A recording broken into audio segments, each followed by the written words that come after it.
Yeah, okay, so let's start. Hi everybody. I am not elite, as you know, but today I will be doing the lesson.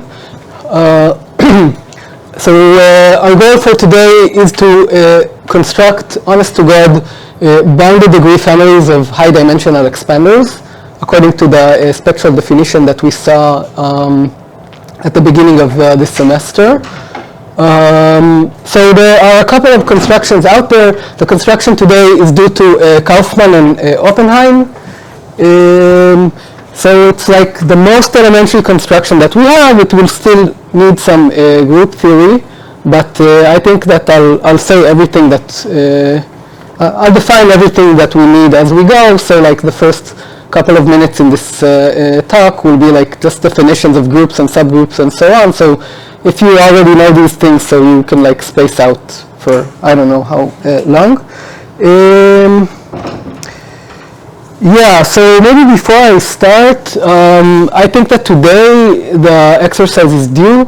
So if you haven't sent it, you should send it soon. I mean, if you need like a couple more days, it's also okay. But yeah, we want to publish another one, so it's a good idea to finish up this one. If you need help or something like that, then we can maybe talk at recess. Yeah. So yeah, before we will start to describe the construction, as I said, let us begin with talking about a few preliminaries that we need from group theory. So yeah, so are there people who haven't seen like groups, subgroups, things like that in their undergrad or in previous semesters? Okay, good. So I'll go over this really quick. So we all know that groups are these pairs where G is like a non-empty set, and this is like a multiplication rule or a function that gets two elements in G and gives us another that is supposed to be associative, namely that if I have A, B, and C, it doesn't matter in which order I multiply them. There is an identity element in G, which is just the element that is neutral to this multiplication. And of course that we have inverses. So for every A and G, there is an inverse which is unique, and it's supposed to have that A minus 1 is equal to A minus 1A, which is equal to the identity. And for those of you who don't feel too comfortable with groups, so yeah, so a couple of examples. Of course, if V is a vector space, we can take the vector space and just addition with vectors. But also we will see another couple of groups, Sn, which is important. These are just the permutations of n elements. So sigma is supposed to be a permutation, namely it's invertible, it's a bijection. And like the multiplication here is just composition. So like if I multiply sigma and tau and I want to understand which function this is, it's just a function where I first do tau and then I do sigma. Some people like to do it the other way around, but this is okay. And like the third example, which we'll need later, is GLN F. Here F is a field, and GLN are just the invertible matrices of dimension m. Okay, and the multiplication here is just matrix multiplication. So these are groups, subgroups. H, a subset of G, is a subgroup, while if H is itself a group with the same multiplication rule that G has, that this is equivalent to require that H is not empty, or maybe the identity is in H, and also that if A and B are in H, then A minus 1 and A times B are also in H. Namely, it's closed under multiplication and under taking inverses. So here, like examples, if you haven't seen them, so if V is a vector space, then W inside V, any subspace is in particular a subgroup. Also, I don't know, we can take what's called SLN, which is a subgroup of GLN from above, and these are just all the matrices that have determinant 1.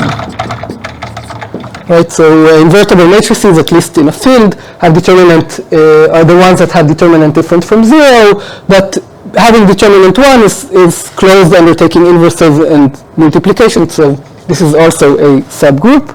And usually instead of writing inclusion like this as subsets, we will write like H less or equal to G. Okay, and this will denote that it's not only a subset but a subgroup. Great. So the last thing that I need is the notion of cosets.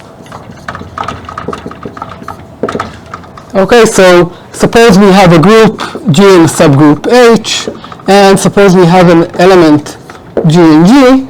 There are a few equivalent ways to define the G coset of H.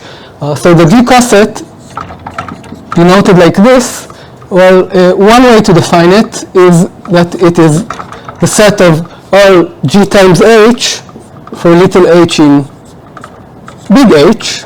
Okay, so it's just like taking the subgroup H and sort of shifting it on the left by an element of G.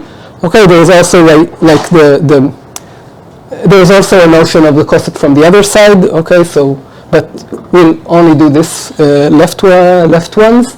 So this is a perfectly good definition, but another definition that will be more convenient is that these guys will be all the G primes, so that G prime inverse multiplied by G is in H. Okay, so it's not completely trivial that these are the same set. Okay, but it's like a one-line proof, and I encourage you to do this if you haven't seen this before. Or more specifically,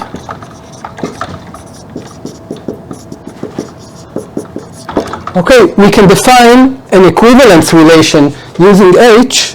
Okay, a relation where G is related to G prime according to H if and only if G prime inverse G is in H, and it turns out that this is an equivalence relation, and GH are just the equivalence classes.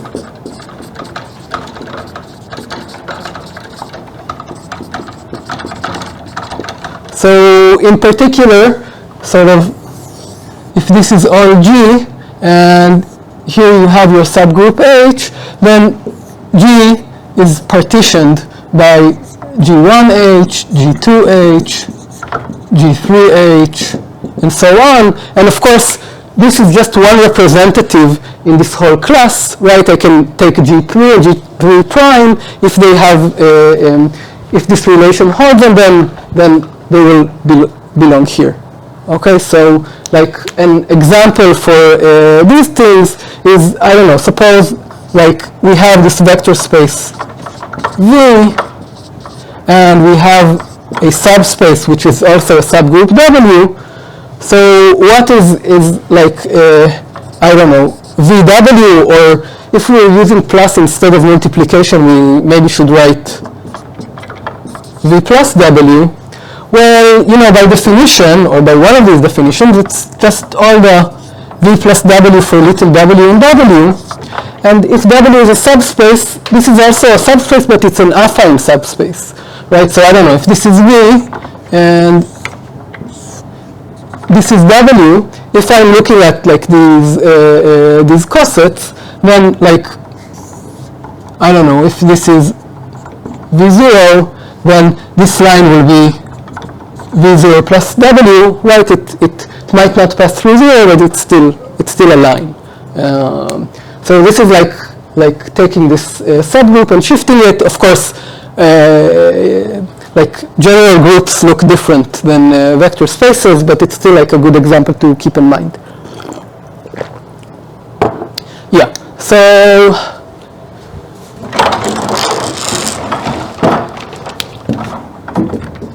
the index of a subgroup H, okay, is just defined to be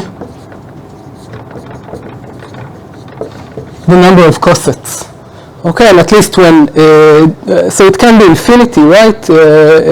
If G maybe is infinite or something like that, but when G is finite, because every one of these cosets has the same size, this is just equal to the size of G divided by the size of H. Okay, so that's the index, and really this is all I need, at least for now. So are there any questions, or do you need me to repeat something more slowly? Oh, excellent. Great. So what we're going to do now, or the plan for the rest of this talk is the following.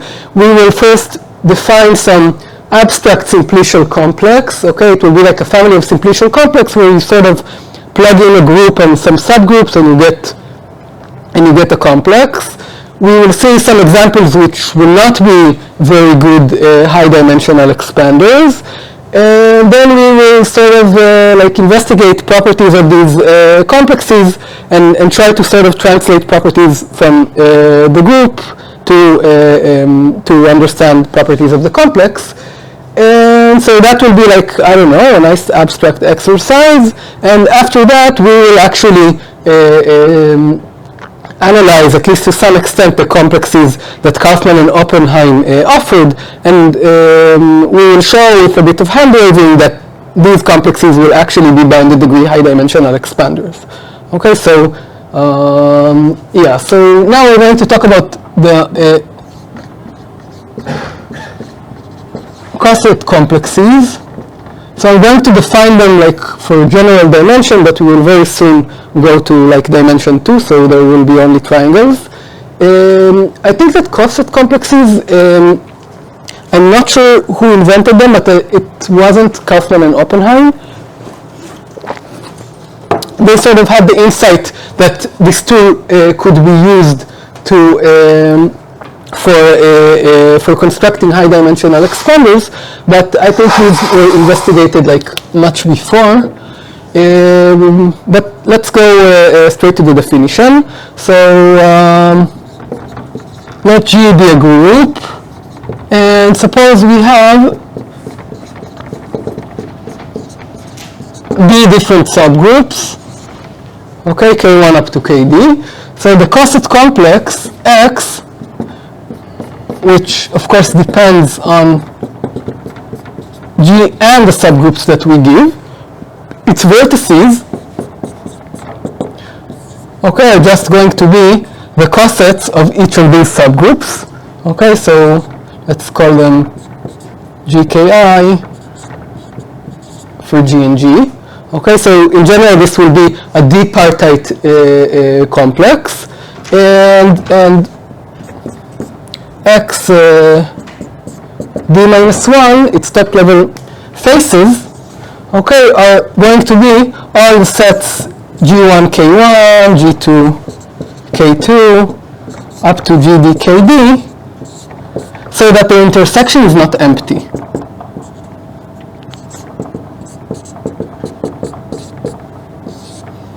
Okay, so I don't know if this looks mysterious or not, but this is like the plain definition. So I thought it would be nice, instead of like trying to explain what's going on here, that we'll just like jump into a few examples, and after that maybe we'll try to better understand how this complex behaves.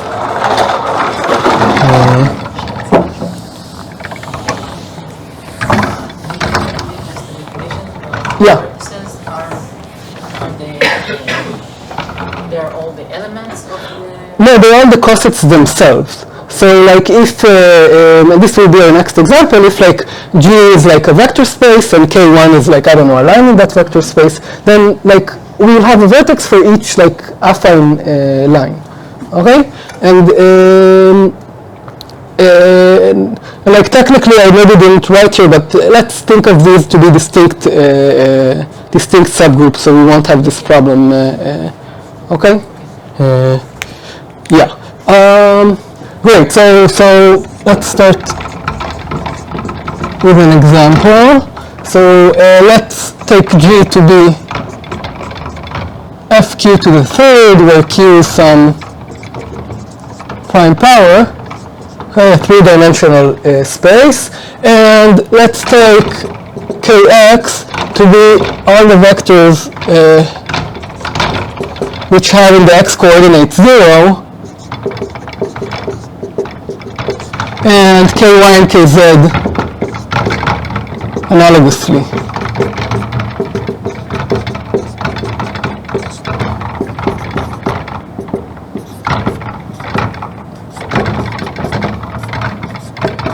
Sorry.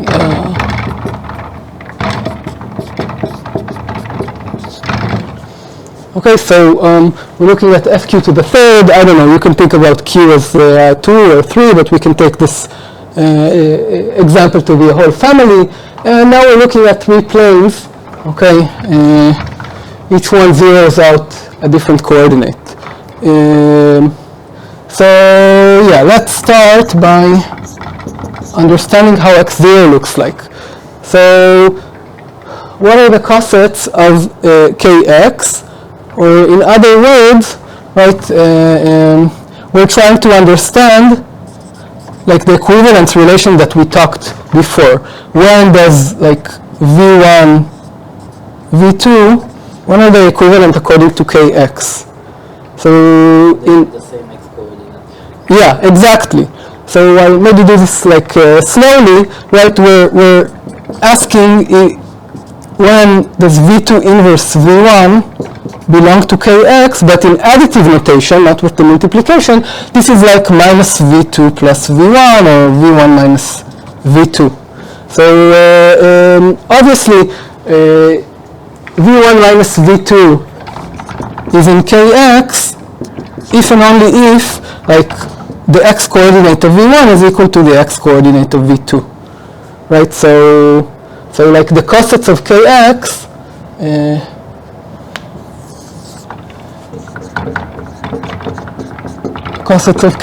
are all the things, let's call it kx kxb maybe. All the b y z, where y and z, right, are any elements in fq, and like b is a constant. Okay, so it's like that. And of course, the same holds for ky and kz. So sort of, at least at the level of the vertices,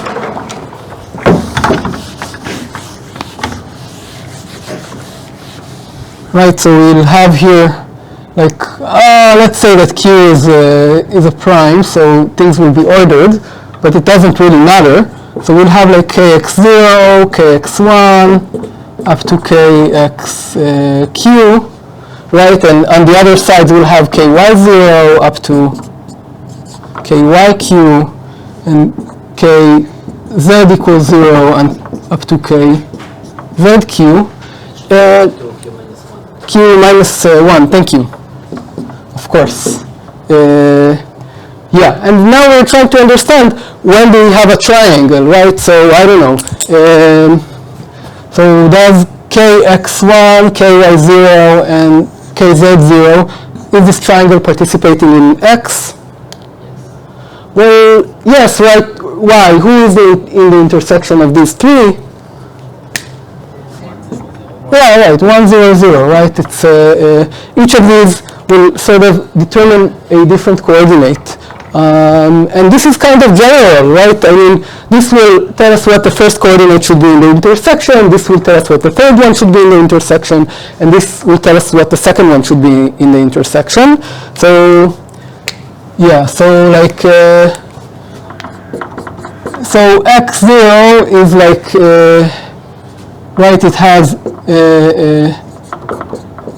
3 key elements, and x2 are all possible triangles, right, in this like 3 partition. So it's actually the complete 3-partite complex over Q, Q, and Q elements. Okay, so this is not very exciting, right?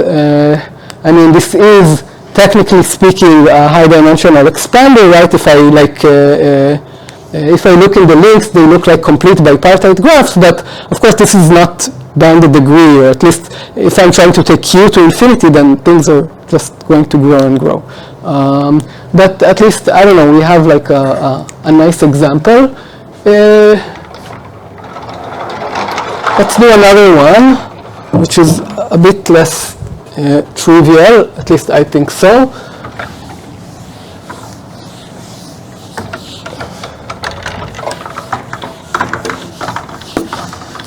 So let's take G to be S4, and let me remind you, S4 are all the permutations over elements 1, 2, 3, and 4. And let's take K1, K2, and K3, where Ki are all the elements that fix I.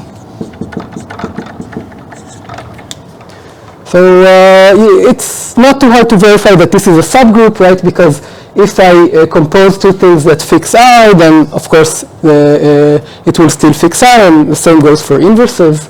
Yeah, so let's see what concepts we have here. So when does sigma... On purpose? What? Sorry, sir.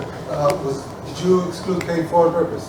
Yeah. I mean, we wanted the 3 subgroups. We're doing triangles. You can try and see what happens with K4. It's not... yeah. So, yeah. So when does sigma and tau have this relation according to Ki? Yeah, when they send I to the same place. So that's a good intuition, right? So technically, this should be if and only if tau inverse sigma is in Ki, which is if and only if tau inverse sigma I is equal I, and we can operate tau here on both sides, which will just say that sigma I is equal to tau I. So let's denote the cosets Ki to j, which will be all the permutations that send I to j. So I want to leave this up for a bit, okay, the definition. So maybe I'll just erase this like picture. But I'll have a very similar one. So let's do here K1 to 1, K1 to 2, K1 to 3, and K1 to 4, and here K2 to 1, K2 to 2, 2 to 3, and 2 to 4, and the same for the third side.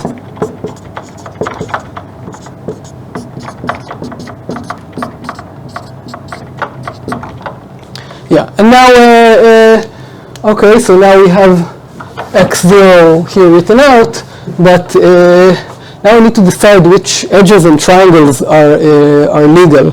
So, I don't know, is this edge okay? Do K1, 1 and K2, 1 intersect? No, right, because these are permutations, so if I'm sending 1 to 1, I can't send 2 to 1, so So this is not good, but other than that, is this edge okay? Or this, or this? Yes, right, because I can send 1 to 1 and 2 to whatever, and I still have options for 3 and 4. This is kind of obvious. So it turns out that x2 will be all, k1 to I, 2 to j, and 3 to L, where I, j, and L are distinct. Right, because if I, j, and k are different from one another, then I can send 1 to I, 2 to j, 3 to L, and 4 to like the remaining element that is not here. Okay, so I won't draw out all these triangles, but we can try and calculate them. What I would like is to show you maybe how a link looks in this complex. So let's maybe look at x, I don't know, k 3 to 1. Okay, just an example link. They will all look the same. You can check me. So who will be adjacent to this? Well, we have all the k2 to something, so it will be 2 to 2, 2 to 3, and 2 to 4. On the other side, we will have all the k1 to something, 1, 2, 1, 3, and 1, 4. And yeah, and now, okay, so none of the things that send 3 to 1 are here, so we're all good. And when do the 3 intersect? Well, when here and here are different numbers written. So everyone will have degree 2 here. And this is just a fancy way of, this is not good, and this is good. Yeah. All right, this is just a fancy 6 cycle, right? Because it's connected and everything has degree 2. So you can sort of unravel this to be like a cycle.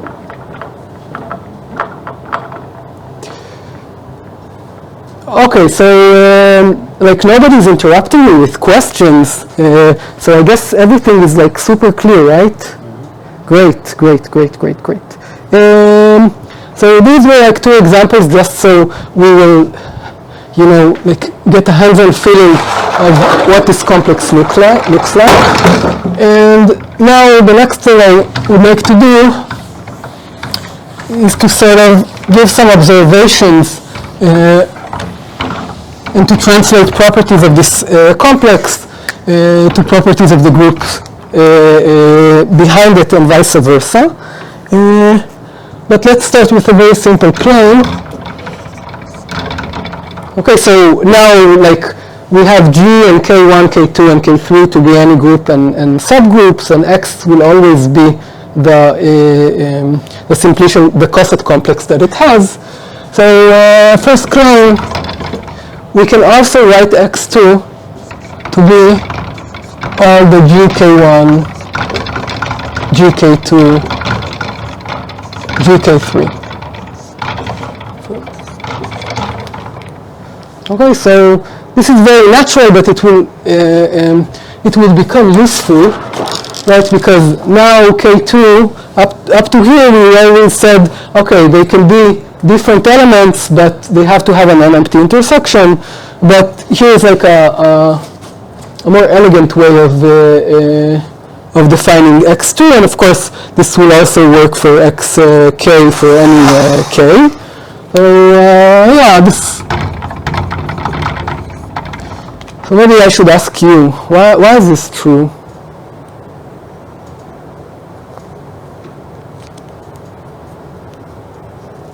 Okay, so this is we need to show sort of set containment, right? So it's the intersection isn't empty.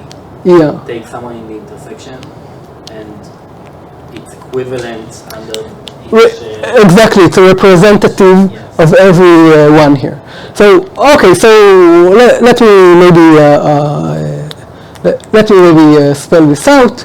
Well, first of all, of course, if we have here the same element in all 3 groups, then of course this element participates in the intersection, right? So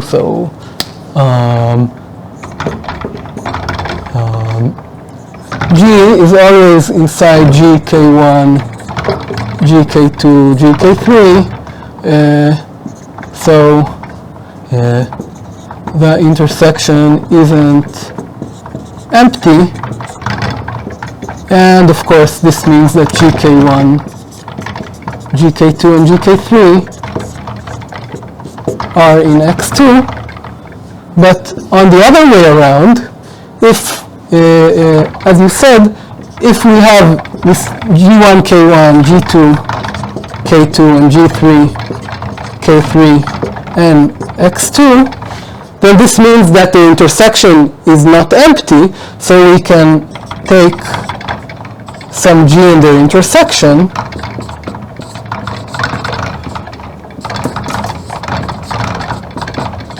and of course we have that GKI is equal to GIKI for 1, 2, and 3. So this implies that this edge is just equal to GK1, GK2, GK3, and that's it, right? So great. This will be useful in a second. Yeah, okay. Great. The next thing we want to talk about, which is supposed to be very basic, is when is X actually connected? So, I don't know, any hunches? When is X going to be connected?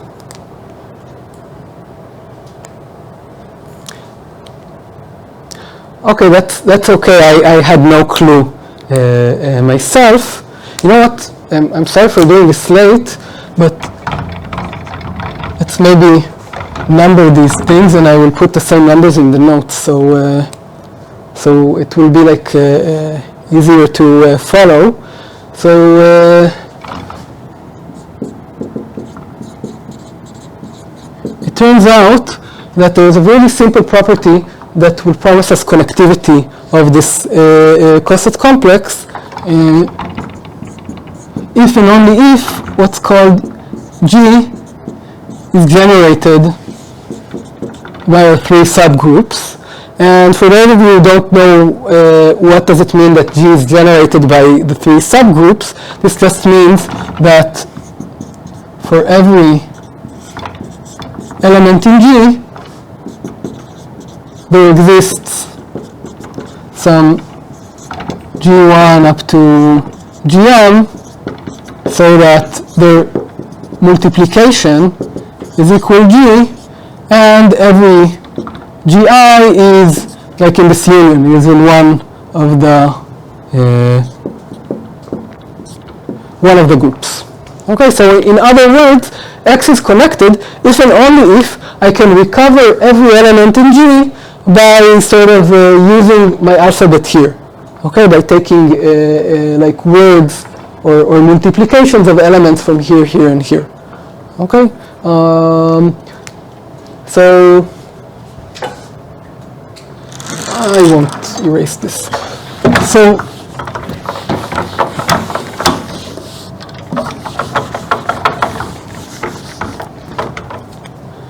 like if I'd had here vector spaces, then instead of asking a multiplication here, I would put a sum or something like that. So like in the vector space case, this maybe means that X is connected if and only if the vector space is the sum of the subspaces I put here. So I don't know, I think it's like a really simple property, and it looks nice that it would imply a property of connectivity.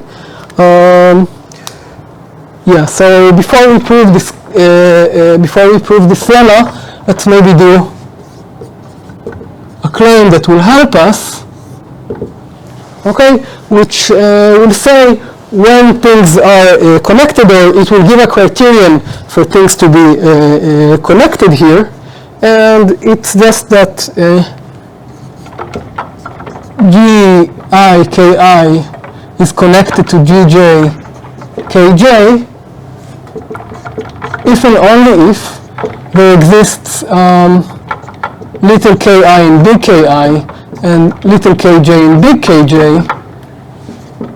so that Gi inverse Gj is equal to Ki Kj. Okay, so like here we're talking about a lot of G's that are in a lot of groups.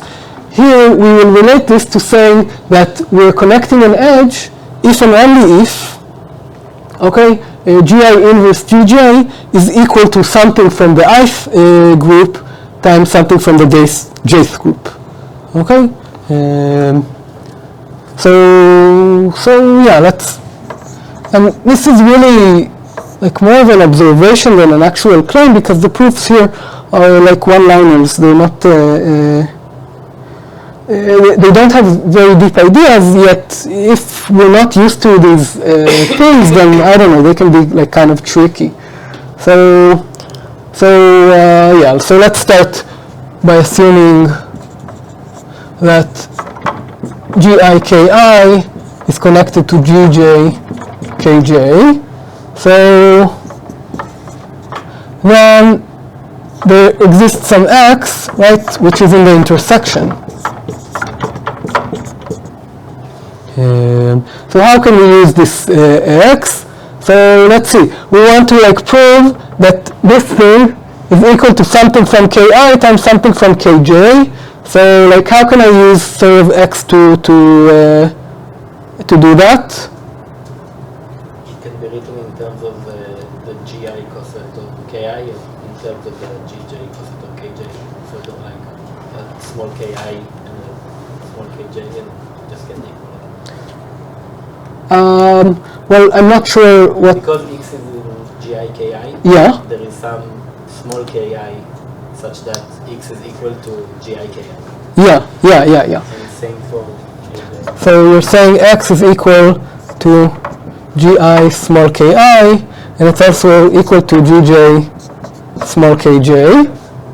Right, this is just, if x is here, then it's Gi times something from ki, or Gj times something from kj.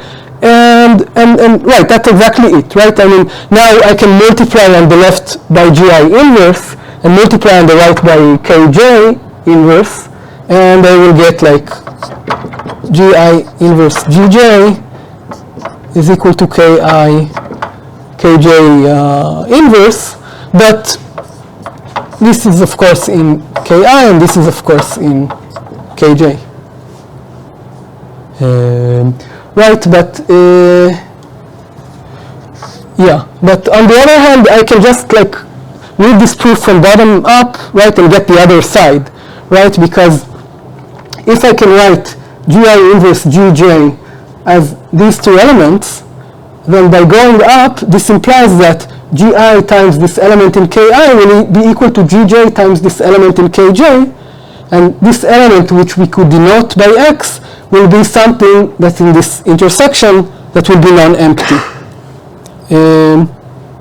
Should I write this down? No, okay, good. Yeah, so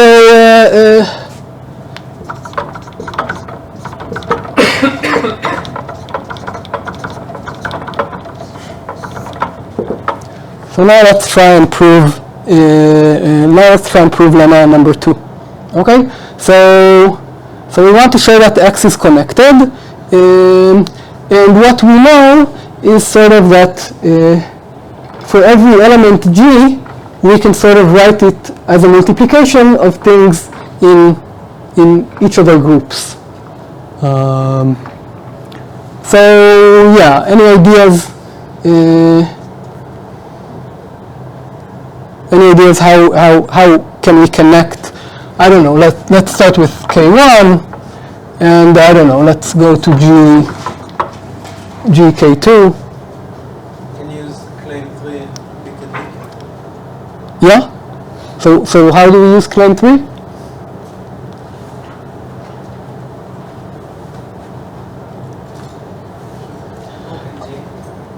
Yeah. So good. Let's try and open up G. right? So we can write G as G1 times G2, so on and so on, times Gm, where like Gi is in like one of the three. So yeah, how can I go from like this coset, which is like the identity coset, to say the coset of some coset of G1?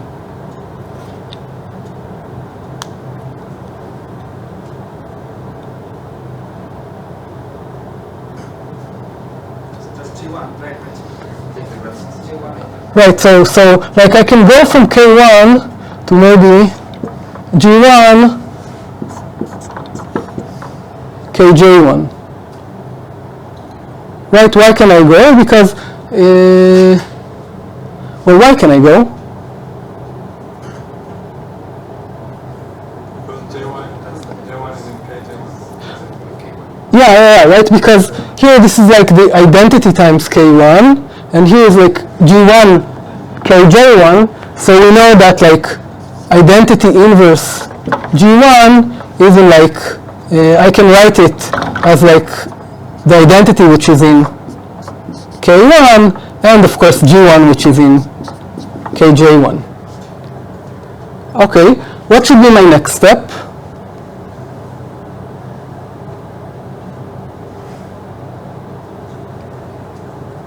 So maybe we'll try to go from G1 KJ1 to G1 G2. Which K should I write here? Yeah, KJ2. Why can I do that? Okay, so let's look at this. So why should I have an edge here? Well, by claim 3, this is equivalent to requiring that G1 inverse times G1 G2 is equal to an element in KJ1 times an element in KJ2. But this, right, this is the identity. It's always in KJ1, and this is in KJ2 by assumption. So I think that maybe I won't do another step, but maybe this sort of tells us how we can get from EK1 to GK something, and then maybe take just one extra step to go to GK whatever we needed. So I think maybe I will write this down like formally now, and then maybe we'll take a break, and we'll see if we will want to do the other side of the if and only if after that. So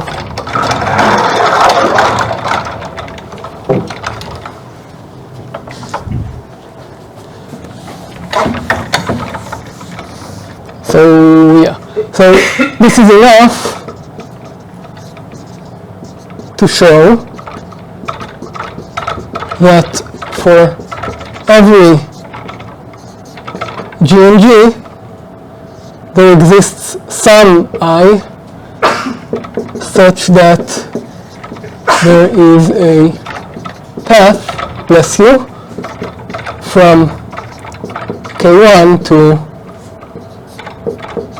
GKI, right? Because then we can take, then if we want, I don't know, if this is maybe K2, then we can go to K3 by just one edge, right? Because GK2 and GK3 are, of course, connected. So do I need to write this down? No. Okay, good.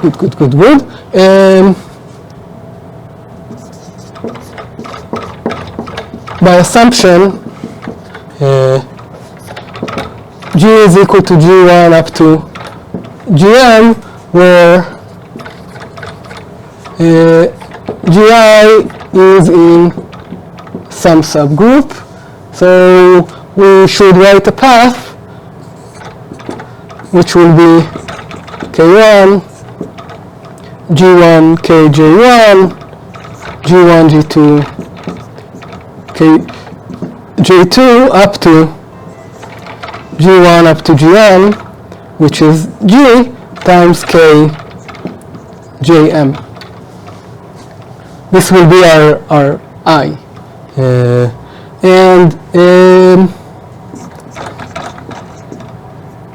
Yeah, so I'm writing here, emitting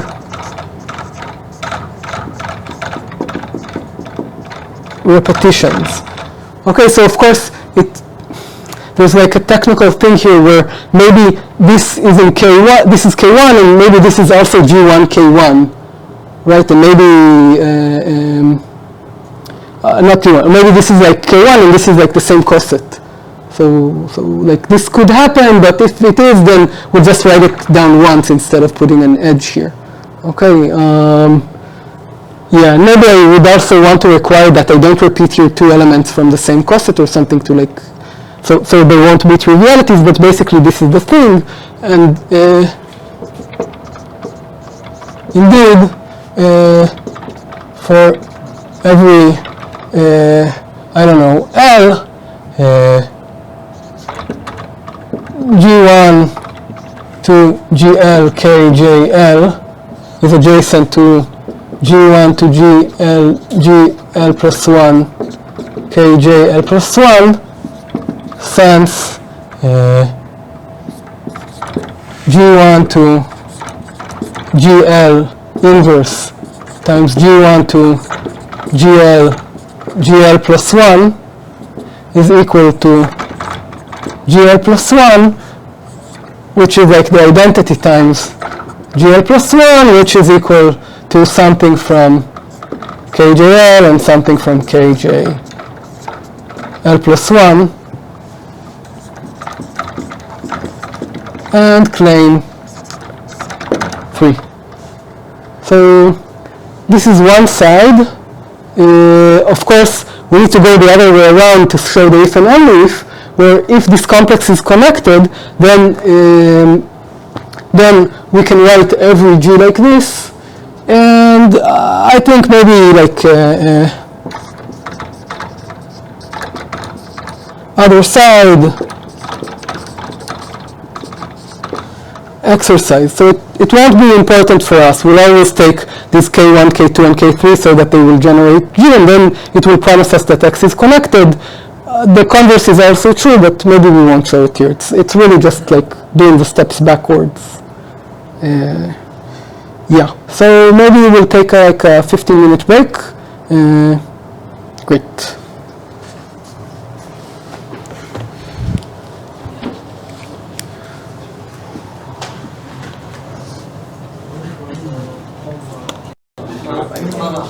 Okay, let's resume. Yeah, so a couple of comments that I wanted to say. The first one, thank you, Guy, for pointing this out. Up to now, we only defined like vertices and top-level faces, and we never said explicitly what are the faces. How do the faces, like the intermediate faces, look like? But it's still true. Okay, that what we sort of thought or did inexplicitly, it's true that like the I faces, okay, are just going to be like all the I plus 1 sets, where G1 Kj1 up to Gi plus 1 Kji plus 1 are cosets of different subgroups, where the intersection is also not empty. So sort of here in claim 3, we sort of used this when we said, okay, when we use this, yeah, well, obviously if they have an edge, then it means that they have a triangle, which means that their intersection is not empty. But if we wanted to go back the other side, what we actually showed here is that the intersection is not empty, but we still needed to convince ourselves that this implies that they have an edge. Okay, but we don't. But we saw that the edges are. Yeah, exactly. The element in the intersection defines D minus 1 face, which defines an I face. Yeah, exactly. So maybe I'll say this explicitly. If the intersection is not empty, then we saw that we can like choose one representative for both this and this, and then we can take the triangle, or in more generality, the D minus 1 face that is also given by this representative. So this is true, but maybe we didn't say it out loud, so it's good to say. The second thing I wanted to say where will I write it down, is that there is a very good reference for all this. So sort of Kaufman and Oppenheim like did this construction in their paper. I think it's like a bit, it requires a bit more group theory, because they will like they will analyze like link expansion using like tools from representation theory, which we will not get into. But there is like a very nice elementary like introduction to this whole subject, which was by Harsha and Saptharishi. I hope I wrote their names correctly. Which like I think is like really clear, especially compared to the original paper, and they also do like these steps like in a very nice way. So if you want to like, if you're interested or want to read more or do things that I won't get into today, then you should look for like Harsha and Saptharishi HDX. And you'll find it. It's like a note in archives. Yeah, great. So let me just say. So we ended by showing this lemma, or at least one side of it, which relates like properties of the group and the subgroup in a very simple way to connectivity of X. It's still maybe a mystery to understand not only when is X connected, but when is it also like an expander, right? Because, I don't know, this just says that I can write everything by generating it like this, but I don't know when, like, what do I need to require from this, like, from this generation for this to be an expander? And it's still not completely clear. There's like a representation theoretic answer for this, but it's not very direct, so it's a good thing to ponder about. Great. So the next thing I want to do, right, so remember that like our goal is to talk about like link expansion or local spectral expansion in the links. So the next thing that we want to move towards is to understand how do the links look like, and there will be like a very elegant answer. But to do that, we will also go through another very nice property, which is symmetry. It turns out that these complexes are very symmetric. And when I say symmetric, I mean that they have like many automorphisms. You can like relabel the vertices in many ways, and they will still, and the complex will still be like isomorphic to itself under the new labeling. So, yeah. So more specifically, let's call this claim. I think we're at 4.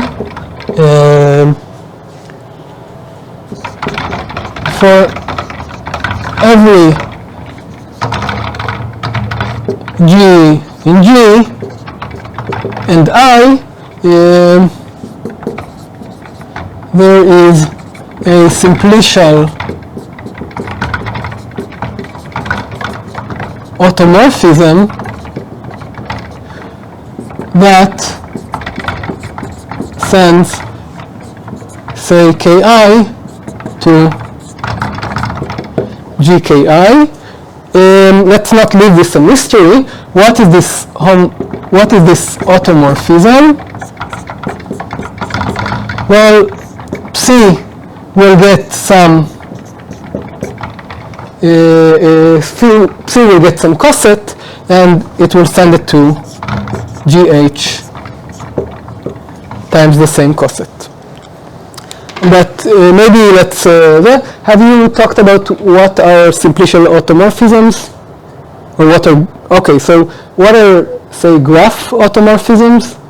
Well, right, so graph automorphisms, right, are just functions from the vertex to itself, that is a bijection, right, and if x and y are edges, then so is psi x and psi y, and vice versa.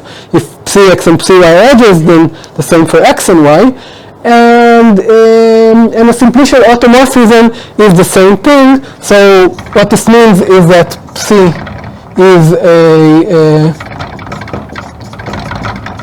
bijection, and here we want like UVW in X2 if and only if PSU, PSV, and PSW. Okay, and obviously this means that these are edges if and only if these are edges, and so on and so on. Okay, so I'm gonna erase this. So yeah, so what do we have to prove here? It's a trick question. Okay, obviously we need to prove that it's a bijection and that it's preserved triangles, but yeah, that it's well defined. And what do I mean well defined? Well, those of you who've done, a course in algebraic structures, of course, you saw this many times, but I mean, this of course, right, this highly depends, or a priori, it highly depends on the representative I'm putting here. It could be, right, it could be that maybe H tag is different from H, but HKJ is equal to H prime KJ, and then I would like that, like, GHKJ will be equal to GH prime KJ, so like this will be well defined, because I'm not inputting H here. It just looks like I'm inputting H here, right? I'm actually inputting the whole set, so this thing shouldn't matter. It shouldn't like care for which representative I'm choosing. So yeah, so proof. So we need to show that psi, let's call it psi g, okay? So we will remember that g is like part of the notation. So we need to show that psi g doesn't depend on the representative HKJ. Okay, but this will be like almost immediate. So if HKJ is equal to H prime KJ, or H prime inverse H is in KJ, okay, then okay, I think we remember the definition by now.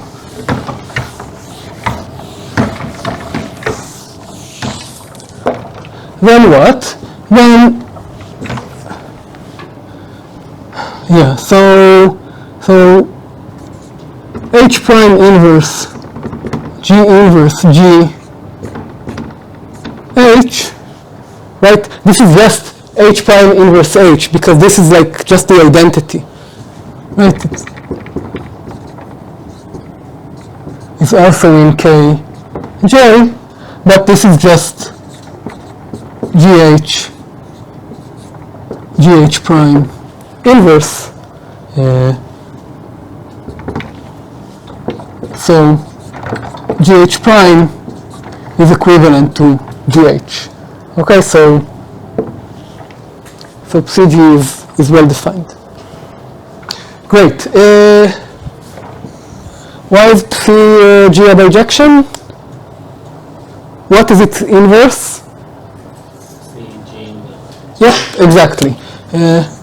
Psi g is a bijection since, bless you, Psi g inverse is just taking like the same type of function but with G inverse. So right, if I multiply here again by G inverse, I'll get the same H, and this is well defined, so we don't need to worry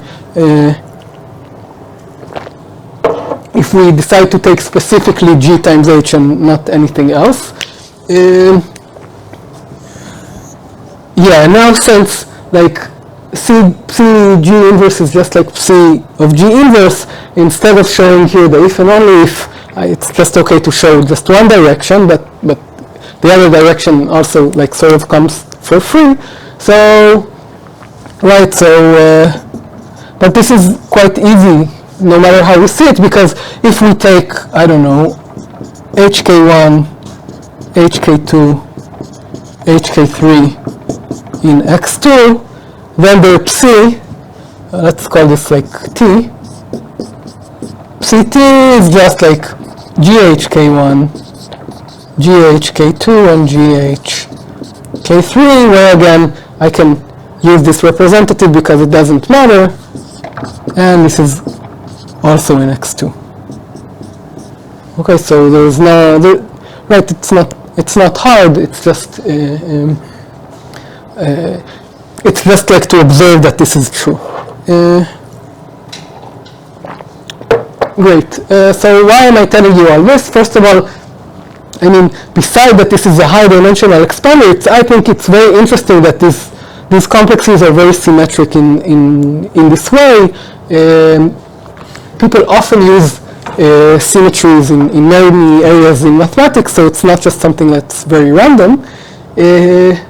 Another reason is this corollary that x of g ki looks the same as the link of like the subgroup itself, the identity coset. So why is it true? Because we have an automorphism from here to here. So like every triangle that contains ki will go to a triangle that contains gki. In the same way, I'm not gonna prove this, but this follows precisely from this. Okay, so like the star looks the same, so the link will also look the same. Yeah, so this is good, right? Because before we thought that maybe we should like analyze like every coset, how does its link look like, but thanks to this corollary, we only need to do like 3 different links, and everything else will follow. So this was claim 4. Let's look at lemma 5. The link of x, say k1, is isomorphic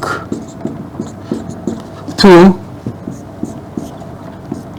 x k1, k1 intersect k2, k1 intersect k3.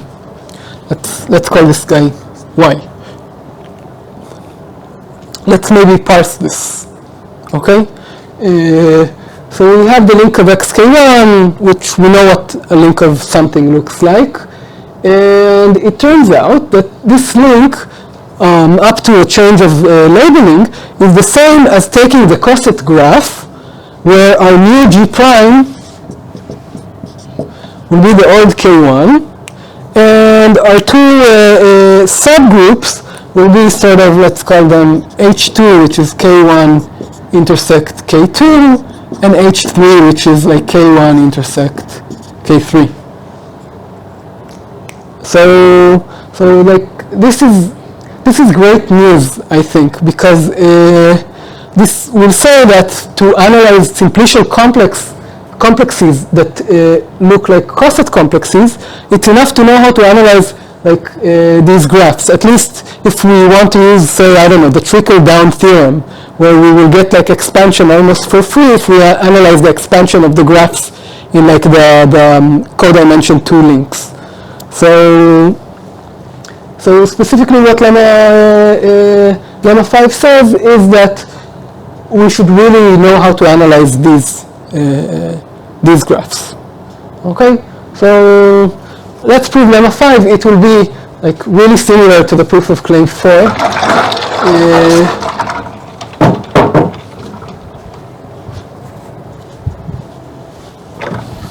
So maybe I'll start the proof and then you can help me finish it. That seems like a healthy thing to do. So, proof.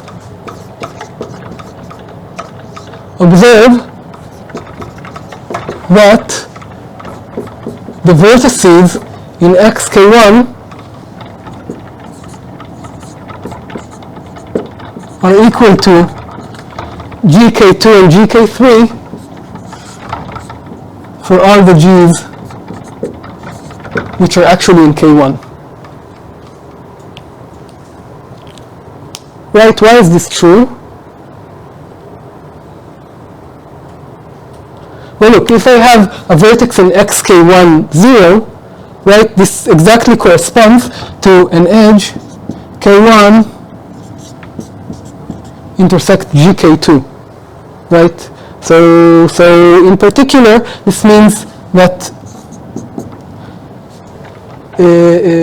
right, that this intersection is not empty, so there is like an x here. So I can also write this as k1 intersect xk1, right, where x is some element that is in k1. So whenever I have something that touches k1 without loss of granularity, I can just choose the representative here to be an element of k1. Okay? So is that clear? Do I need to write this down? Okay, good. So let's build a graph isomorphism between the graph in the link of xk1 to y, right? So we need to construct a function from the vertices here to the vertices here that will preserve edges both ways. So let's describe phi from xk1, 0 to the vertices of y. So phi is going to get some gki. Yeah, so what do you recommend me doing? gk1 intersect ki? Yeah, that sounds like a good idea. So should I just write this? Is this well defined?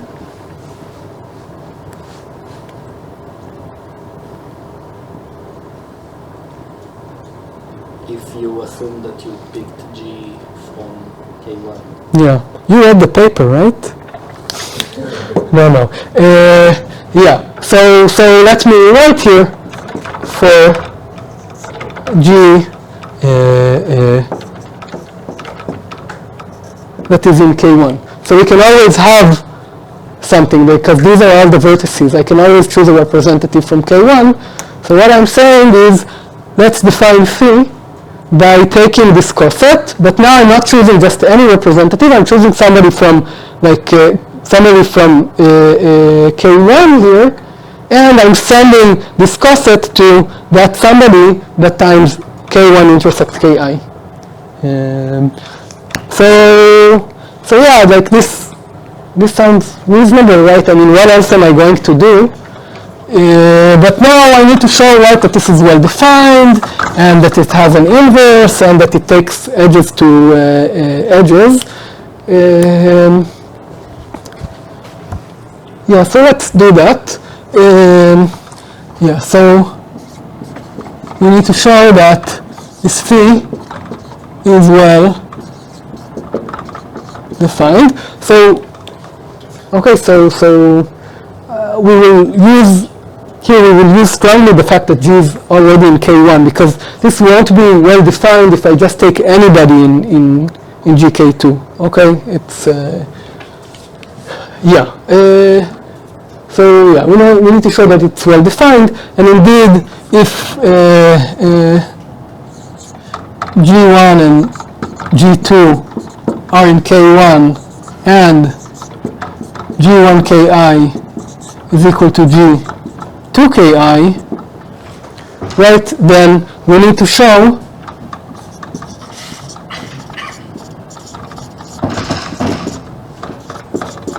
that G1 K1 intersect Ki is equal to G2 K1 intersect Ki. But indeed, so why is this true? So we need to show that G1 inverse times G2, right, is in G1 intersect Ki. So we need to show that it's in K1, and we need to show that it's in Ki. So why is it in K1? Yeah, they're both in K1, the multiplication and so on, they're in K1, but why are they also in Ki? Yeah, because this, right? So this just says that G1 inverse G2 is in Ki, right? So but indeed, G1 inverse G2 is in K1 since G1 and G2 are in K1, and this is a subgroup, and G1 inverse G2 is in Ki by the assumption above.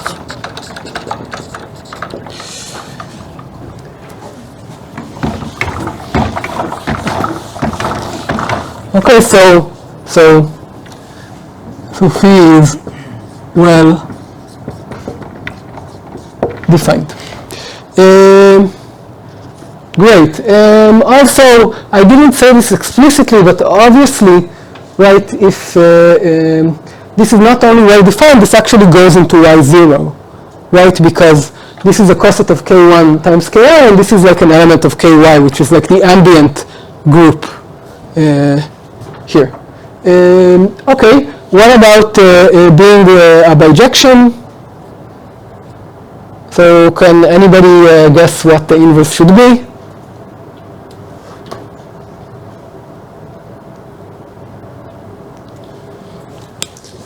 Yeah, so define an inverse.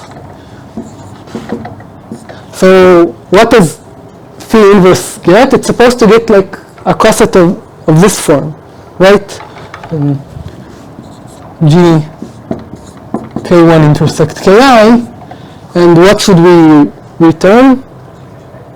Yeah, I mean, what can we do, right? We need to get back from wherever this was sent. So yeah, so check this is well defined. I'm not going to do this like over and over again, okay, but check that this doesn't matter on which representative you get, and that indeed this goes into X K1 0. Okay, but it will, because this guy came from X K1, so yeah. So check that this is well defined and inverts phi. Okay, so let's not do that. And you know what? I want to do like more interesting things. So do you believe me that this thing sends edges to edges? Right, because if I send GKI, GKJ to the same K1 intersect Ki and K1 intersect Kj, so I'll say also check that phi and phi minus 1 preserves edges. Okay, so great. So now we saw that this thing is actually isomorphic to this coset graph.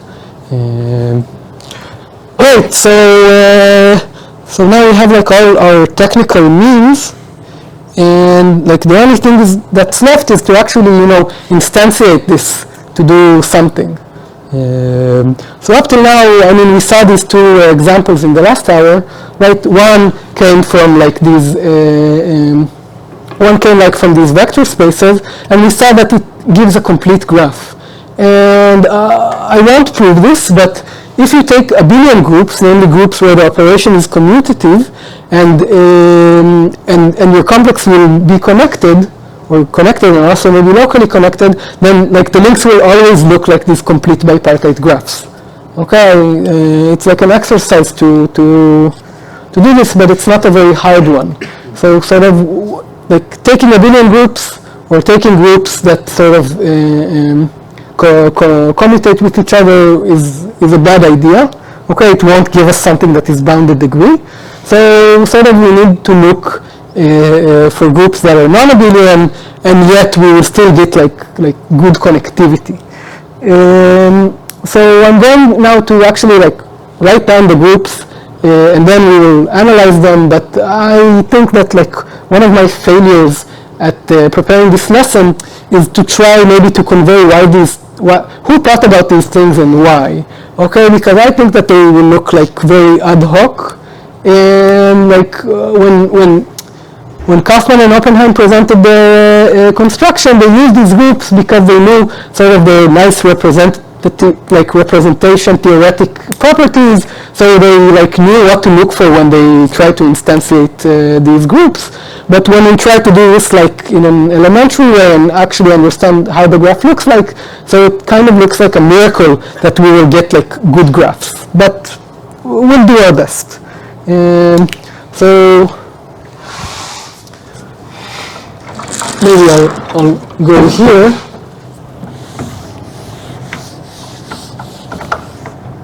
Do you mind if I leave claim 3 on the board for a bit? I like it very much. Concrete instantiation of coset complexes. Yeah. So, okay. So, let's take P to be a prime. Actually, we can take it to be a prime power, but what do we care? Okay.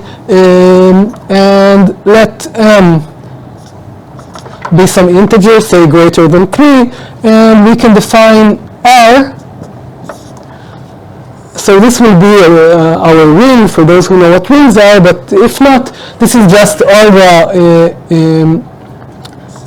these are just all the polynomials in degree x, all the polynomials over fp, okay, of degree less or equal to 1, and okay, so this is R. We're going to look at R with multiplication mod xm. So what I mean here is that xm is equal to 0. So sometimes people write this group as sort of, not group, but ring, as writing this. And just to like be explicit, I don't know, if like m is equal to 3, and I'm taking, I don't know, x2 minus 1 times x2 plus 1, then like in real life, this is equal to, I don't know, x to the 4th minus 1, but since x to the 3rd is 0, this is like just x times 0, so this will just be minus 1. Okay, so this is like a finite thing, and we can do multiplication like that. But n will not be equal to 3 in general. It will grow. We need it to grow to have like a family of complexes. So yeah, let's describe our group and our subgroups. So G will be SL3R, which is all the matrices 3 by 3 with entries that look like this, whose determinant, right, I can still calculate the determinant. It will have like a polynomial value. So determinant will be 1.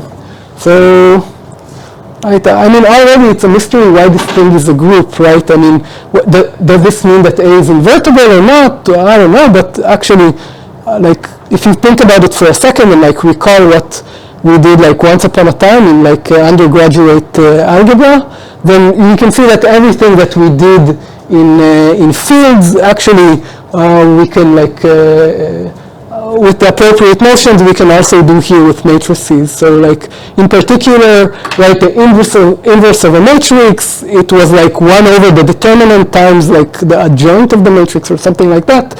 So like, the same reason why this thing is a group in when I put here a field, it will give me that this remains a group. Okay, so I'm saying this just to make you sort of trust me that this is a group. Okay, but even though you shouldn't, like you should check. Yeah, so now I need to tell you what K1, K2, and K3 will look like, and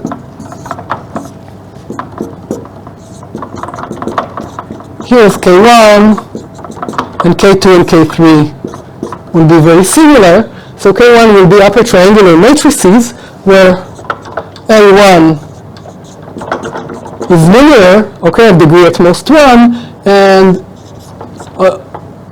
L1 and L2 with degree at most 1, and Q will be at most quadratic.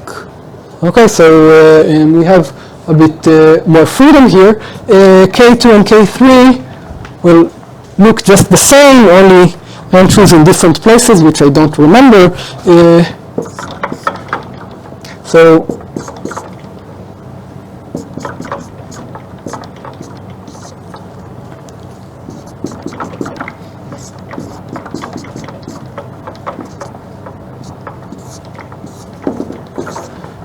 this is K2, and this is K3, which is 1.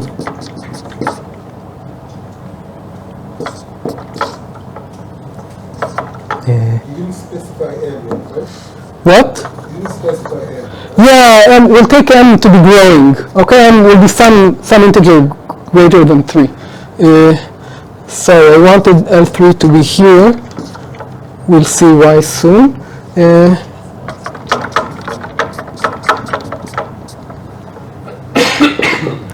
So I won't write this down 3 times, but L1 and L2 are at most linear, and Q will be at most quadratic. And it's sort of like you need to verify that these are subgroups, okay? That if you invert something that looks like this, then it will stay something that looks like this. Or if you multiply 2 things that look like this, it will stay something that looks like this. And of course, like in this case, it's probably clear why the determinant is 1, because this is an upper triangular matrix. But here, sort of up to here, you can actually calculate this. Okay, it's not too hard to see that the determinant remains 1. Okay, so these will all be subgroups of SL3. So like, don't worry about it. And yeah, so let's convince ourselves, even before that, before we talk about expansion, maybe we'll convince ourselves that this is indeed like a growing family of bounded degree simplicial complexes. As the group as with regard to multiplication, right? Yeah, with matrix multiplication. Of course, once I say there are subgroups of SL3, right, SL3, the only way, like the only natural way to think about this as a group is with matrix multiplication, and these are all subgroups of that. So they have to be. I'm not adding things, I'm multiplying. Okay, but still, if you multiply 2 things like this, it will remain in this form. So what? You use the addition R. Yeah, and I'm using the addition and multiplication entry-wise in R. So once I get something that has higher degree than M, then I can just ignore, like I can truncate all the monomials of to high degree. But like in these subgroups, you won't even see that. Okay, like if you multiply 2 things here, then you won't go over degree 2, never. Even when M is like, even when M is 2, in fact. Okay, so you can check that these like are subgroups, even like if I take R without like truncating things over M. But yeah.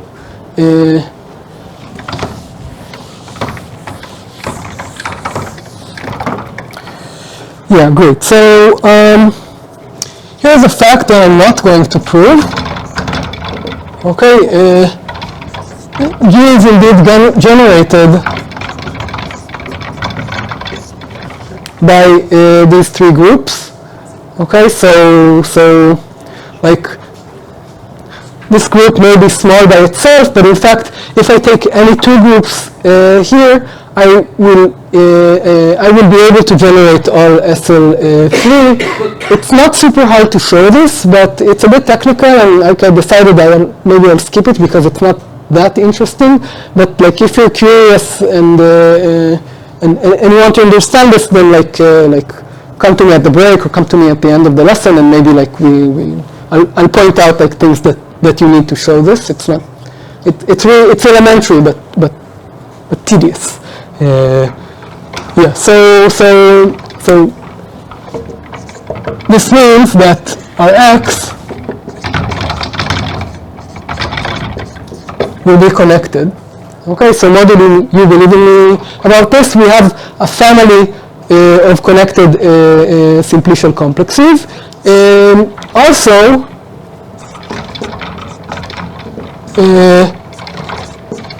So obviously the size of G goes to infinity as we take M to grow to infinity, right? Because G are all the things with determinant 1, so the more polynomials I have to put in the entries, the more things with determinant 1 I can have, right? I mean, it's enough to look at, I don't know, like say upper triangular matrices where I only put here some polynomial, but the larger I take M, of course, I have more polynomials to put here. So obviously the size of G is going to grow to infinity as I take M to be larger.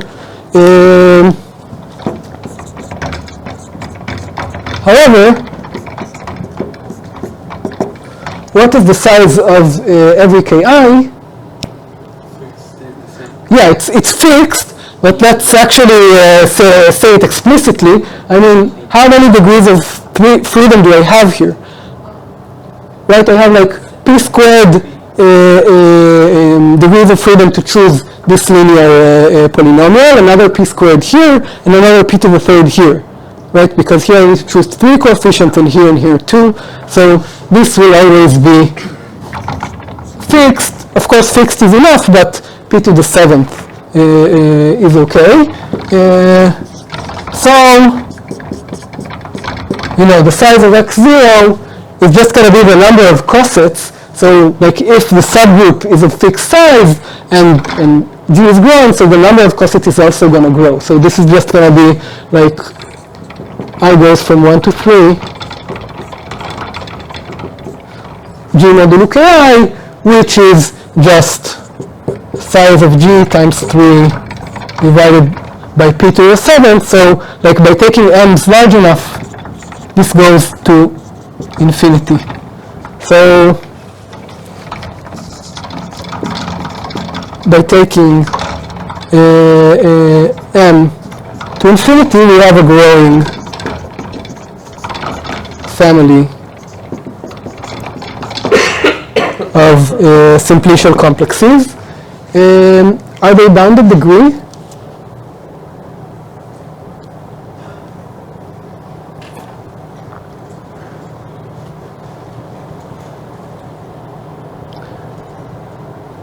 Yeah, so hint, is it still written? I'm not sure.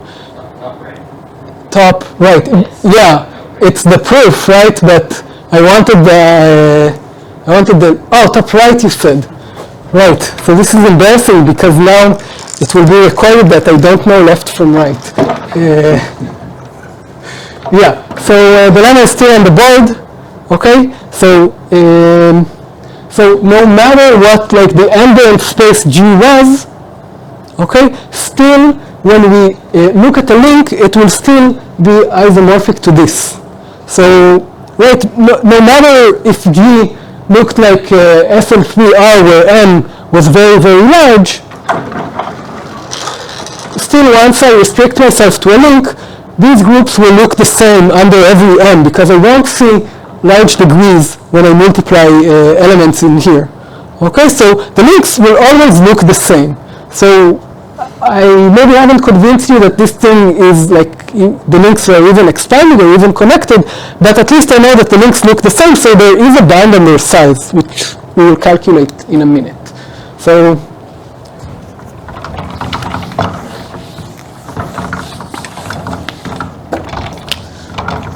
by lemma 5, every xki looks like the simplicial, the coset graph, where ki is the ambient group, and I look at ki intersect kj and ki intersect k, say L, where ijk are 1, 2, 3. ij, L. Yeah. Okay, so this is good, i.e.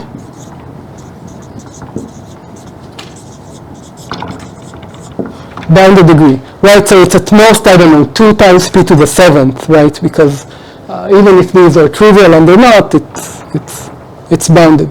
So yeah, so good. I think maybe I'll just summarize what we saw just now, and then like in the next next hour we will actually like see how the links look like. But even this I think is like not completely trivial, that we could take a growing group and take 3 subgroups that look the same, only I'm embedding them in groups that are growing larger and larger, and like this property will give us that we have like a family of complexes where I can take the number of vertices to infinity, yet the links look the same, so they will still be bounded degree. And I will just maybe comment that like there's an infinite object that's sort of like in the background here that we're not talking about. I mean, this is R, and sort of I like modded out x to the power of m, and actually really what I should have like talked about is like SL3 R without this restriction on the degree and without modding like x to the m, and then this like complex would be infinite, and it's okay that it's infinite, it's still a simplicial complex, yet taking these subgroups, the links would still look the same. Okay, it will still be bounded, and sort of here we like our first quotienting, or taking quotient, whatever that means intuitively, by like truncating all like higher and higher degree polynomials, and we get this, and we could have gone the other way around, like first analyzing the infinite object, and then sort of taking larger and larger quotients, which sort of fold the infinite object to itself, like in like to a finite object, but in ways that become larger and larger. These 3 subgroups still generate over the infinite object? Yeah. It's yes. Even if the object is infinite, then like everything you take here, it's still like, you know, it's just 9 polynomials of finite degree. So if they generate things for every finite g. No, but you allow yourself your mode. Oh yeah, you're right. But it's still true. Okay, cool. Okay. What? Okay. Yeah. So I think now is a good time for like another 15-minute break. איך אנחנו רואים שזה עובר? Okay. Let's continue. So the last thing I want to do today, hopefully we'll manage, is to actually calculate how the link looks like, even if we won't analyze it spectrally, okay?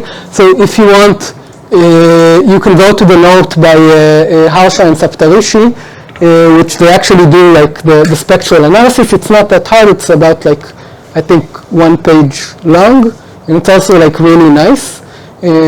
I should also say that there is like another proof which is nice by O'Donnell and Pratt, which it's like a different proof entirely, and it uses like Cayley graphs. So if you know how to like calculate eigenvalues of Cayley graphs, then like their proof is like shorter and I think even more satisfying. Cayley graphs. No.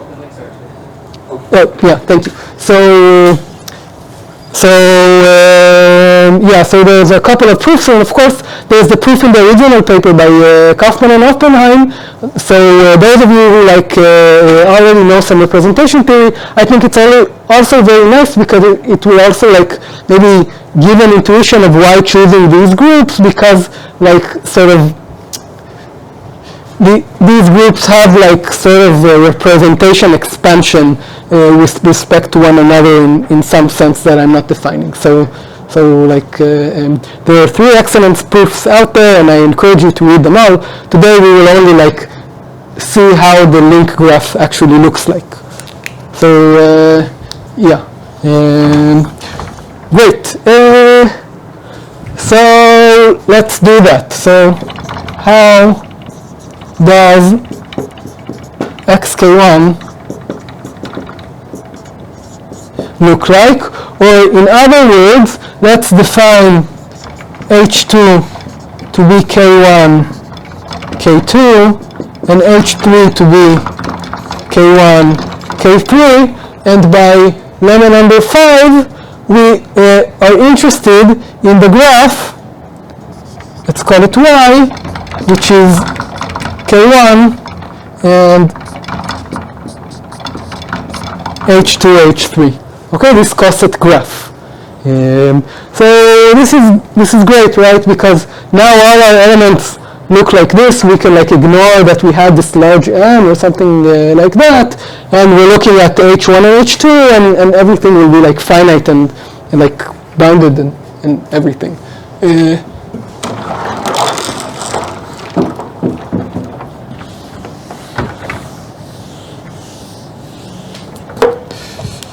Yeah, so the first thing I want to do is to give like a nice description of the vertices of xk1, or the vertices of y.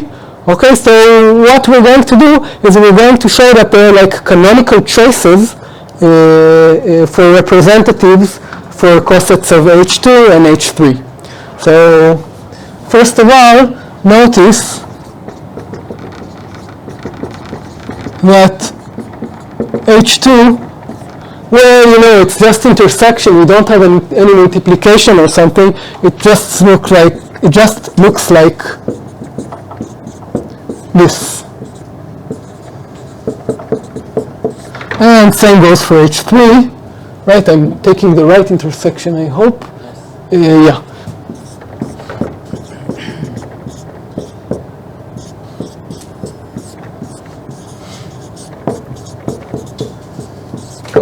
Okay, so now let's see how cosets here look like. First of all, how many cosets are there?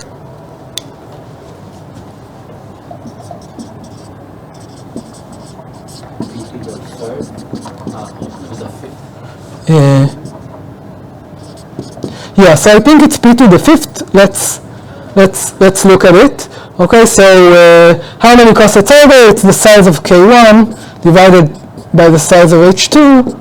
Well, this is p to the 7, and here we only have 2 degrees of freedom, so it's p to the 5th.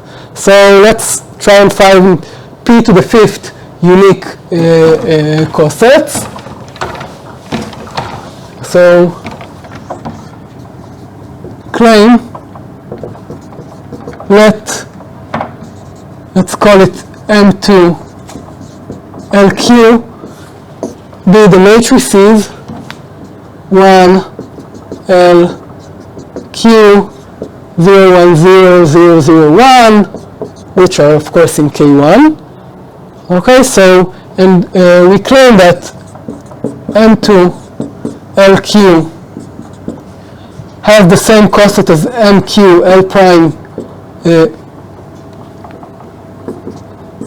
L prime Q prime if and only if M2LQ is equal to M2L prime Q prime. Namely that L is equal to M prime and Q is equal to Q prime. Okay, so notice that there are P to the 5th elements of this form, right? Because I need to specify a linear polynomial and a quadratic polynomial, so this will indeed give us all p to the fifth cosets. Okay, so yeah, this is claim The equivalent should be H2 equivalent, not K1 equivalent, right? H2 equivalent. Thank you. Yeah, it's the third hour. I'm getting confused. And probably you also, so I apologize for confusing. Okay, so we're saying that these two are equivalent in H2, or they appear in the same H2 coset if, and only if they are equal. So let's just see this, okay? Check, or maybe before that, actually what we need to show is that M2 LQ inverse times M2 L prime Q prime is in H2 if and only if L equals L prime and Q equals Q prime. Right? So this is our goal. So what is the inverse of M2 LQ? Well, it turns out that M2 LQ inverse, and this is really just direct calculation, it will be just putting minuses. Okay, and once you multiply, this like becomes clear.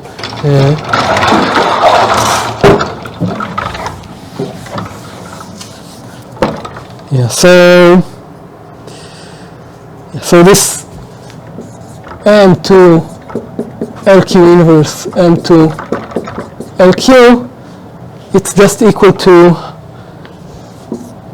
1, sorry, this is L prime, sorry, right?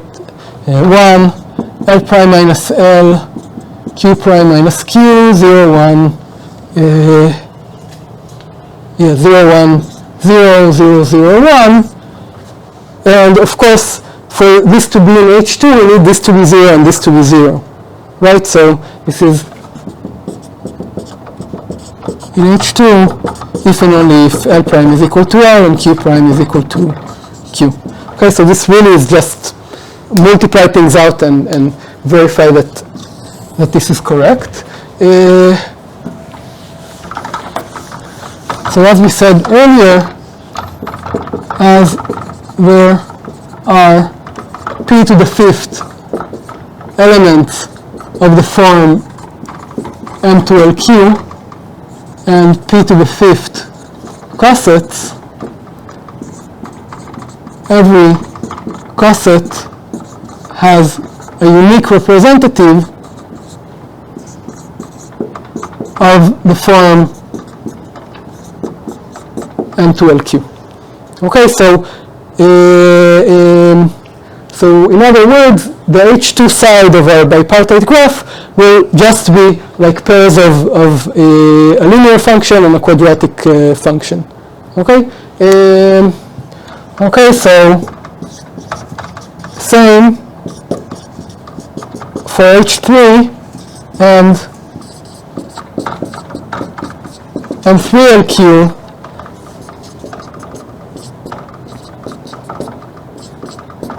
Which look like this. Okay, so it's just going through the same proof. It's not interesting.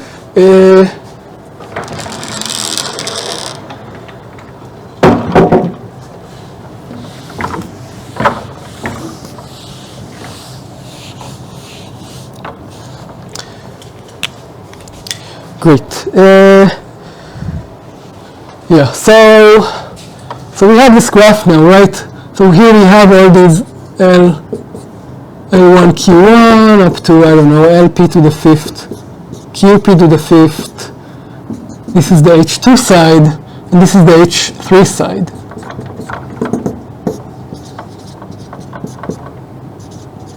And like I'm labeling the vertices the same, but of course they are different cosets, and I need to decide like when do I take an edge, or when do things go in the intersection.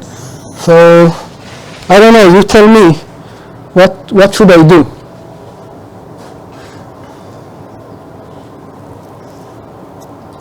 I mean, how do I calculate these intersections?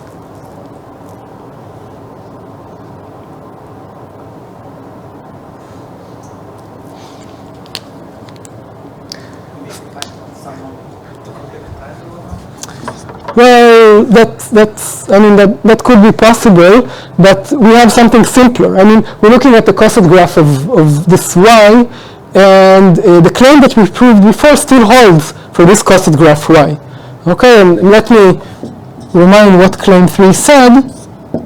Okay, it said that like G H2 is a neighbor of G prime H3 if and only if there is like little h2 and h2 and little h3 and h3 so that G inverse G prime is equal to h2, h3. Okay, so in other words, how will we determine intersections here? Let's look at all the possible h2s, h3s. Let's try to give a description to them. And then let's see when this relation will hold. Okay, so that I think sounds like a good plan.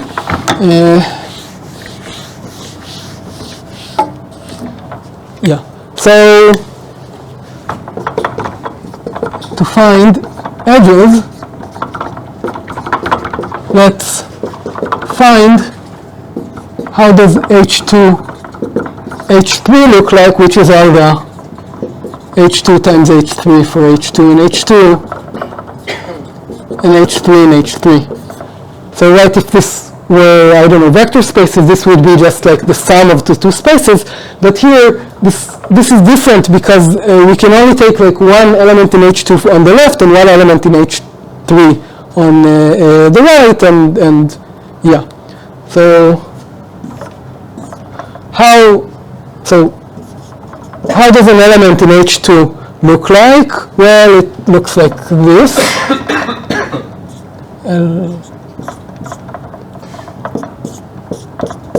And how does an element in H3 look like? Well, it looks like this. Right, so if I multiply them together, so yeah, right, you need to do it the fingers to multiply. So maybe you just trust me that it becomes this. Okay, everything in... Really? No, product is not... Oh, crap. H2 should be H3, H3 should be H3. Yeah, okay, thank you.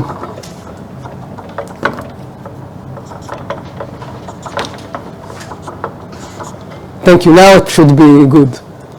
I mean, it would work both ways, okay, because we can always take this claim in both directions, but I wrote it already like this, so now I think it should be convenient. So maybe let's check that this corner actually becomes 0. But then it's also L3 and L2 in the multiplication you also need to. Where? In the result of the multiplication. So I think it should be L3 above and L2. Oh, yeah, you're right, of course.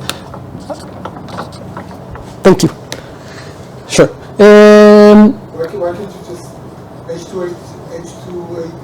intersection H3 is just 0? No, it's not the intersection, it's the multiplication. Yeah, but still. H2, H3, the intersection is only the identity matrix. That's good, but this is not the intersection, right? This is like... Of H2 and H3, you have a representative which lies in the intersection. Oh, you're saying that... And then you can just... So... What you're saying is that like instead of using this claim 3, we could actually do this directly. Because it's here, it's the intersection is Yeah, that's also that's right. I mean, there's more than one way to do this. no, it's not always true that it's... but here that's correct. Yeah, okay, so what we're getting here from like this discussion is just that H2, H3, right, is all the things that look like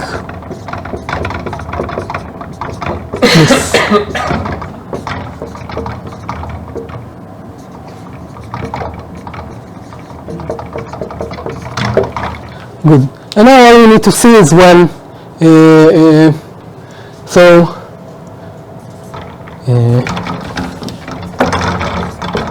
now claim M2 LQ H2 is adjacent to M3 L prime Q prime H3 if and only if, and I hope I write this correctly, if not we will fix it in a second, if and only if Q prime minus Q is the multiplication of L and L prime. Okay, so this is like, I think this is nice and quite satisfying. This should be claim 7. Yeah, so now we only need to see this. So the point is that if I look at M2 inverse times M3, yeah, so I wrote it down because I'm not supposed to do these things on the board. Yeah, this would be Q prime. So yeah, it is 1 minus L Q prime minus Q minus L prime 0 1 L prime 0 0 1. This is just matrix multiplication. I see people are checking me, so if not, then don't tell me because I won't be able to do this like online.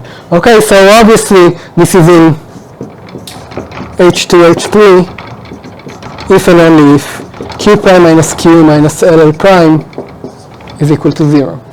So to summarize this discussion, the link of xk1, and the same will hold for xk2 and xk3, okay, it's just more calculations, is isomorphic to the graph where you have here, let's write it L RE, where L and R are just elements which have a line and not a line, a linear function and a quadratic function, and LQ is adjacent to L prime Q prime if Q prime minus Q equals L prime. Okay, so I think that this gives like a full description of xk1, and I think that maybe I'll actually conclude here with this like family of high-dimensional expanders, and again I will just like quote a fact. This is a 1 over square root p one-sided. It's bipartite, so it has to be one-sided.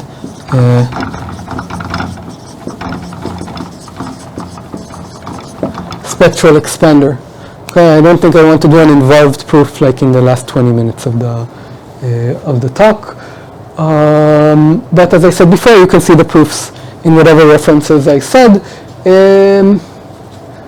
Yeah, so I think that this is nice because like we have a family of high-dimensional expanders which we can, which we can compute their vertices in ways that we've just saw, and we also like have a good description of their link.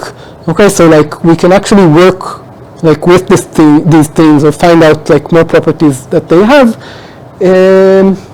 So maybe I will just end with like saying an open question that probably it also discussed.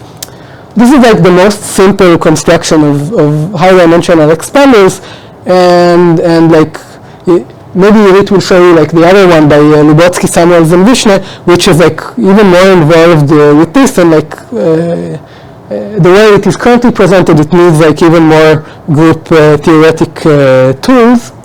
And And like in expander graphs, this is like not the case, right? I mean, everywhere you throw a rock, you find an expander graph, right? So random graphs, even with bounded degree or regular, they're expanders, and like we have also like the zigzag product, which is like a deterministic combinatorial way to create expanders.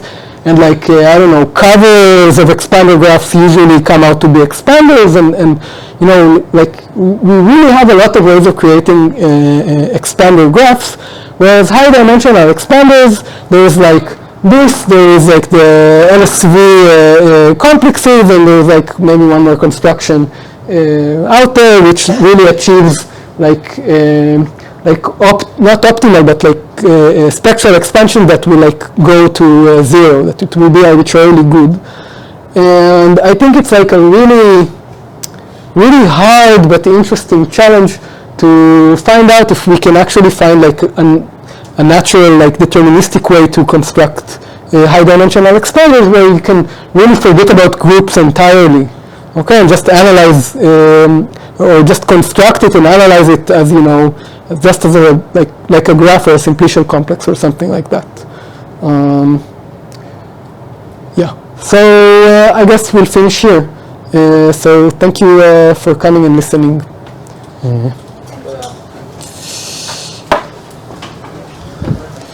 הקומפלקסים האלה יש כמו כן.